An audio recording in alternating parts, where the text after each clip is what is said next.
Bueno, y vamos a seguir profundizando en este tema para analizar la votación que se obtuvo en el día de ayer a este proyecto en la Cámara. Vamos a conversar en este momento con la diputada del Partido Comunista, Carol Cariola, que le agradecemos este contacto. Diputada, ¿cómo está? Buenas tardes. Buenas tardes, Viviana, ¿cómo estás? Diputada, ¿se podría decir que luego de lo sucedido ayer, el espíritu original con que entró esta reforma, de terminar con el fin a la selección, al lucro y al copago, se cumple?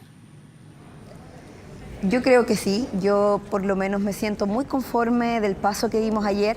Hay un proyecto que es el primer proyecto de la reforma educacional y somos muchos los que estamos contentos, felices y nos sentimos satisfechos de que después de tantos años de lucha, de trabajo, estemos dando el paso que estamos dando. Sin duda quedan muchas cosas por hacer, de hecho todavía falta el fortalecimiento de la educación pública, que es un proyecto que viene a partir de la desmunicipalización, el plan docente para mejorar las condiciones de los profesores, viene el proyecto de educación superior, pero esta es la primera parte de la reforma donde lo que queremos es terminar con el lucro, la selección y el copago, y ese objetivo se cumple íntegramente a partir de la aprobación de un proyecto que esperamos por mucho tiempo que se aprobara y que afortunadamente ayer en la en la sesión de la sala de la Cámara de Diputados se terminó aprobando. Diputada, vamos por parte. En el caso, por ejemplo, del copago, ¿se puede hablar de que se terminó con el financiamiento compartido cuando aún no está claro el plazo para que el Ejecutivo, el Gobierno más bien, pueda poner el dinero en el caso del financiamiento compartido? Lo que pasa es que este es un proceso que siempre se planteó, Viviana, como un proceso progresivo, porque terminar con el copago de un día para otro no es algo que sería positivo para la educación pública. Nosotros no podemos permitir que exista una migración masiva, por ejemplo, de estudiantes de los colegios públicos de hoy a los colegios particulares subvencionados, porque eso sería matar definitivamente la educación pública. Por eso también se tomó la determinación de que esto fuera progresivo en el tiempo, con una cantidad de años que, como bien dices tú, es indeterminada, pero que va a ir en evaluación de las condiciones. El objetivo es terminar con el copago y lo que nos aseguró el ministro es que en el corto plazo, no más allá de 2 periodos presidenciales, a lo menos el 80% del copago iba a haberse terminado, pero que hay algunos colegios que tienen montos más altos de arancel que se van a terminar en el último periodo porque efectivamente los recursos se van a ir incorporando progresivamente, además por los resultados de la reforma tributaria. Ahora, cuando hablamos del lucro, lo que se buscaba por parte de algunos parlamentarios y también era una indicación del gobierno, era que fuera penalizado con cárcel. Y ayer finalmente, después del rechazo, la diputada Vallejo dijo que le faltó firmeza al gobierno para apoyar esta medida. ¿Usted coincide con estas palabras? Sí, lo primero que quiero explicar, Viviana, es porque creo que es importante que la gente sepa que aquí se trató de caricaturizar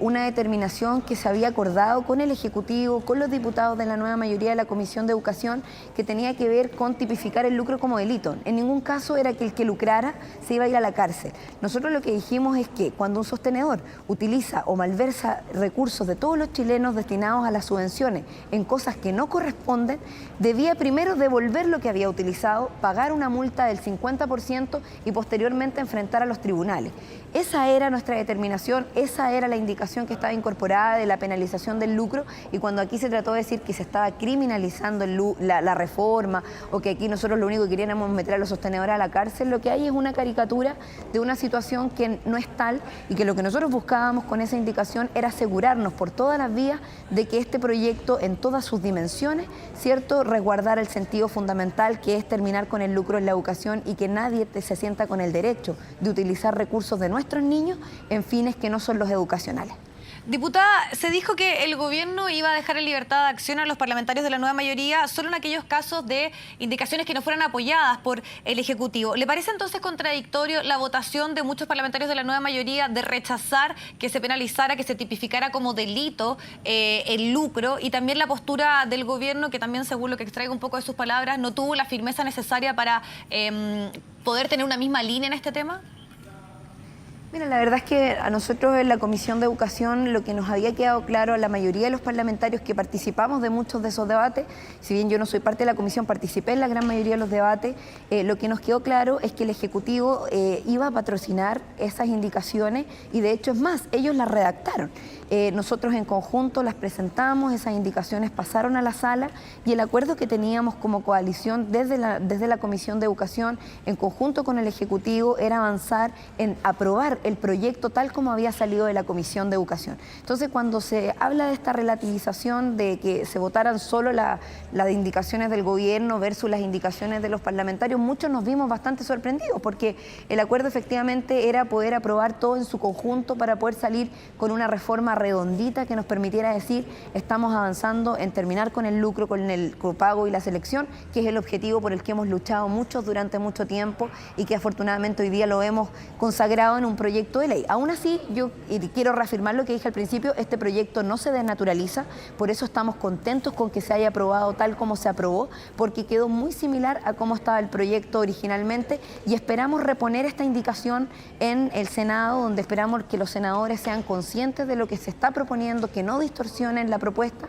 y que esa propuesta pueda ser repuesta como indicación en el Senado para que se pueda discutir que es una necesidad tipificar el lucro como delito, porque si ese sostenedor que sacó plata de todos los chilenos a través de las subvenciones no las quiere devolver, ¿qué mecanismo tenemos para presionar para que haga esa devolución y para que no se quede con plata que finalmente está destinada por el Estado para nuestros niños? Diputada, esa es la pregunta. Más allá de la acalorada discusión que pudimos ver durante la jornada de ayer, también hubo una cierta polémica al momento en que usted, a través de las redes sociales, a través de su cuenta de Twitter, publica la votación de todas las personas, particularmente en este tema, en tipificar o no el lucro como delito. Y hubo una respuesta por parte de la Democracia Cristiana quien dice que hay una falta de lealtad de usted hacia la nueva mayoría al haber publicado la forma en que se votó. ¿Qué le parece a usted esta reacción? La verdad es que me parece un poco desmedida. Yo publiqué una votación, las votaciones son públicas, había gente en la gradería que vio la votación, por lo tanto, todos los diputados y diputadas que votaron a favor, en contra o se abstuvieron, ya era de público conocimiento. Solo yo expresé por la red social Twitter mi opinión sobre que me parecía lamentable y vergonzoso que la Cámara de Diputados no tomara una determinación tan importante como era tipificar el lucro como delito, que además era una propuesta que ya habían presentado otros diputados anteriormente y que en esta oportunidad, al calor de la reforma, nosotros además la habíamos rescatado. Entonces, yo eso fue lo que expresé. Cuando se habla de deslealtad u otras descalificaciones que se han hecho a mi persona, la verdad es que yo prefiero no referirme a eso porque considero que se busca mal utilizar una situación, una opinión que yo expresé por las redes sociales, además una publicación de un dato que es público, ¿cierto? Yo no hice referencia a ninguna persona ni partido en particular en ese tuit, por lo tanto creo que hay una posición y una reacción un poco desmedida y que yo la verdad es que no sé a qué responderá, pero cuando se trata de mezclar peras con manzanas y cosas que no tienen nada que ver la una con la otra, me parece que es lamentable. Yo no quiero referirme a las descalificaciones que se han hecho contra mí porque no me parecen justas. Ahora, también cuando en el día de ayer se dio a conocer esta votación, luego se analiza el tema de darle la posibilidad a los colegios particulares subvencionados del arriendo. Se rechaza también esta medida y algunos dicen que hubo una actitud también de revanchismo por parte de algunos sectores al no aprobarse la tipificación del delito como del lucro como delito. ¿Qué responde usted también a esa actitud? Algunos dijeron también que había sido un tanto inmadura esa reacción de rechazar esto que también estaba siendo planteado por parte del Ejecutivo. Mira, la verdad es que si tú revisas la votación, todos los miembros, o casi todos los miembros, a excepción de los 2 diputados de la Democracia Cristiana, pero todos los miembros de la Comisión de Educación de la nueva mayoría, o se abstuvieron o votaron en contra de esa indicación relacionada al arriendo, porque lo que nosotros habíamos entendido era que existía una vinculación entre el arriendo, ¿cierto?, y el tipificar el lucro como delito, porque tipificar el lucro como delito era una garantía para que el mecanismo de arriendo entre entidades no relacionadas con fines de lucro finalmente no abrieran el paso para que se pudiera lucrar por esa vía. O sea, nosotros siempre dijimos, no nos gusta el arriendo, creemos que hay que buscar mecanismos para resguardar que no exista lucro por esa vía encubierto, ¿cierto? Y para ello lo que habíamos acordado con el Ejecutivo era buscar todas las medidas que nos permitieran resguardar el sentido del proyecto, que en este caso era tipificar el lucro como delito para ponerle una presión adicional a los sostenedores que quisieran utilizar mal los recursos, o sea, malversar recursos públicos, tuvieran la presión de tener que devolverlo o pagar la multa correspondiente. Eso fue lo que nosotros dijimos y en ningún caso, Viviana, y esto lo quiero aclarar, fue un empate. Para nosotros ambas indicaciones tenían relación, por lo tanto, al caerse la tipificación del lucro como delito, muchos nos insegurizamos, los que participamos del debate nos insegurizamos insegurizamos de que al pasar la segunda indicación que tenía que ver con el arriendo entre relacionados sin fines de lucro y no relacionados con fines de lucro, nos parecía que podía ser un riesgo y que por lo mismo esperamos que ambas cosas se puedan discutir y reponer en el Senado, pero como un elemento conjunto. Diputada, ¿y qué pasa ahora actualmente con el lucro? Porque finalmente está permitido, si no se tipifica como delito. ¿Qué va a suceder si es que se avanza en esta misma lógica en el Senado con el lucro? Pensando también que una de las primeras preguntas que le hicimos era si se cumplía con este espíritu original, que era que con esta reforma se ponía fin efectivamente al lucro. Claro, lo que pasa es que como no quedó estipulado lo de los arriendos, todo lo que tiene que ver con posibilidades de lucrar por diversas vías está garantizado el control a partir de los distintos mecanismos que establece la ley. Sin embargo, nosotros creemos que para hacer completa esta ley, y por eso también hemos hecho el llamado al Senado a reponer estas indicaciones, pero ambas indicaciones como complementarias entre sí, creemos que con eso la ley se termina por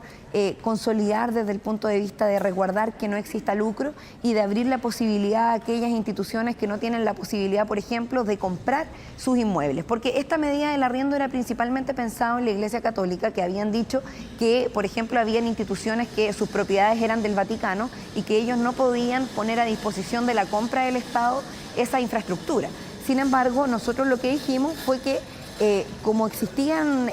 como iba a haber un mecanismo para resguardar que no existiera lucro, no íbamos a poner mayores trabas a que esa indicación pasara, a pesar de que muchos no estábamos del todo convencidos de ella. Entonces, yo creo que si el proyecto queda tal y como está, sin la indicación del arriendo, sigue resguardado que no haya lucro. Si el proyecto solamente se le incorporan mecanismos de arriendo, ahí vamos a estar en un problema, porque ahí lo que hay que hacer es lo que hemos planteado, que es tipificar el lucro como delito, porque es un mecanismo de resguardar que no haya en exceso a costas de recursos públicos. Eso es todo lo que hemos estado tratando de plantear durante todo este rato, y que además fue un acuerdo, y lo vuelvo a repetir, de todos los diputados de la nueva mayoría de la Comisión de Educación, Diputada, que discutieron largamente esa posición. Nos queda muy poco tiempo, pero me gustaría saber si existe temor respecto a lo que pueda suceder en el Senado, pensando la experiencia de la reforma tributaria. Usted dice también ahí que hay que analizar lo que va a pasar con los arriendos, con la tipificación o no del lucro, que se vuelva a reponer esa indicación. ¿Qué esperaría usted de lo que pueda suceder en el Senado? Mira, yo espero que el Senado actúe responsablemente, Viviana. Yo creo que la ciudadanía quiere volver a creer en la política. Chile está expectante con lo que pase con la reforma educacional, por lo tanto yo espero que los senadores estén a la altura de los desafíos, de lo que los movimientos sociales han puesto sobre la mesa y de la necesidad de clarificar desde todos los puntos de vista que este proyecto quiere cumplir con los objetivos centrales que nos propusimos desde el principio, y que es lo que la presidenta Bachelet también le propuso al país, que es terminar con el lucro, garantizar educación pública de calidad, gratuidad, que son parte de los elementos que contempla esta reforma y que nosotros esperamos que queden garantizados y que no se distorsionen en el camino por intereses particulares. Diputada Cariola, le agradecemos muchísimo el tiempo con CNN Chile. Le agradezco mucho, que esté muy bien.